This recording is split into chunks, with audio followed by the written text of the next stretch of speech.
This is Group 2's presentation over the past, present, and future of cataloging. We started with the evolution of the catalog, back from 7th century BCE through the 1960s with marked standards, and eventually to 2015, where the last card catalog was printed. There have been a lot of changes within the cataloging system. Back in 1908, H.W. Wilson wrote an article about the catalog, and he wrote about how there was trouble. There was a problem with the catalog. It was growing more important, and as it grew larger and brought more people to the library, the demands were going to increase, and he recognized this back then. Now in 2015, when we have online catalogs using MARC records, Seaman and Goddard have said that the MARC record is an archaic use of language that needs to be updated. So H.W. Wilson, back to his article, he wrote that the catalog was good. It brought people to the library, but it wasn't efficient enough. And back then, he called for action to be taken. We need to do something that focuses more on our users. In 1938, Fremont Ryder echoed his sentiments.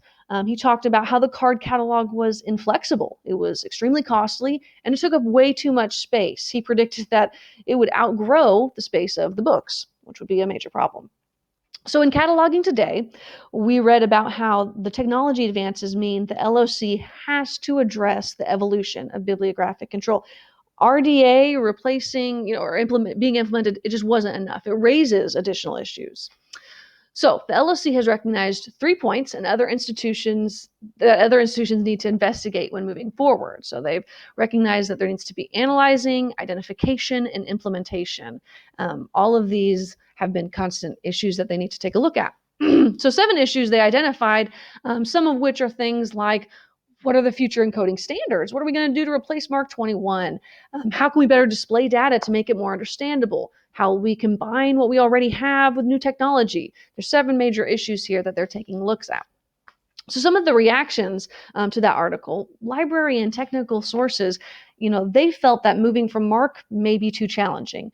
Technical Services Quarterly suggested that libraries need to better understand the users or else they're going to continue to struggle. And P&A Quarterly said, MARC should be updated and replaced, and we've got to keep the user in mind.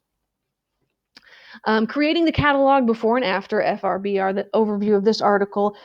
Because of internet search terms, including linked data, libraries are falling behind. The author Coyle, he called MARC not user-friendly. He said it was unsearchable and it was unreadable except by machines and trained users, which is a problem when that's the main vehicle we're using to find information. So some reactions to this article, we learned that FRBR will undergo some changes, mainly the replacement of FRBR by the LRM, which stands for Library Reference Model, and then a general rewriting of RDA. There will be new features such as a manifestation statement, and this allows for a 4-fold path. What that means is there will be 4 ways to share bibliographic information. Furthermore, the semantic web and linked data, there will be a change in how we share info by interlinking that data. So when we use that semantic web and that linked data, our catalogs will be much more searchable. Another article, the Future of Cataloging Toward a 21st Century Catalog, we read that there's an in-depth look of how users search in the library catalog. That's what this article really looked at. Users want more keyword searching, unsurprisingly. What might have been surprising to us is that people normally don't go past page 2 when they search. That was something that I think some of us found surprising because a lot of users have very shallow searches. We continue to see in this article that when they used a new searching system, it allowed the users to navigate the catalog using 3 main sectors: relevance ranking, new browse capability, and improved subject access. And that was so much better than their old cataloging system. This article also talked about how users were able to avoid the old ways of searching that limited their ability to access different links. And it kind of simulated browsing the stacks, which is something we don't have a whole lot of going on anymore. So reactions to this information, we see in some articles that the glacial pace of adaptation risks making our libraries irrelevant. If we were to implement linked data, that would be really a win-win because this is data that's understandable by both computers and humans. And library users are more than ever turning to these internet browsers such as Google for easier searches. So if we can get them back to the catalog, that will be much better. Some more reactions that more data means we've got to evolve to fit the needs of our users. And that's really what we take away from this article. We've got to look at our users and see how we can fit their needs with searching on the catalog. So the future of cataloging, preparing the way, this overview of this article, this cataloging needs to change and evolve with the new technology. And what that means is that records need to move away from this archaic shorthand, which was understood only by trained experts. Now that we've, passed through this information age, we're fully immersed in it, catalogers need to use the tools that we have. We shouldn't be ignoring them anymore. We shouldn't be behind. So some reactions to this information. The University of Chicago, they used a system called Folio, and that system, it was an open-ended software that relied on collaboration and decentralization. And it provided users the experience that allowed them to better access and explore a collection. So this was a way that kind of backs up that article where it was very successful for the University of Chicago.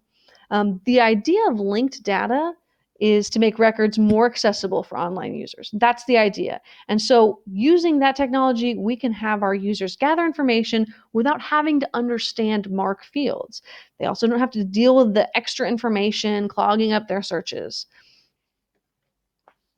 We've got to change the pace in which we're moving, and it's about to accelerate as we have this rise of linked data, RDA, and BibFrame. And while RDA was met with skepticism, the rewritten text of it will better align with IFLA and the LRM, and so we're seeing some good news there. So all of this to say, our conclusions came up to many of the current cataloging processes are outdated and need to be changed. And this has been the case since 1908. While cataloging has come really far since those days of just the card cataloging, the processes have been stalled since the invention of MARC records. And so hopefully, as we've seen in some of these articles, we'll be moving forward and making our searches much more helpful to our users and meet their needs in a much better and more efficient way. Here are our references throughout this presentation, and thank you very much.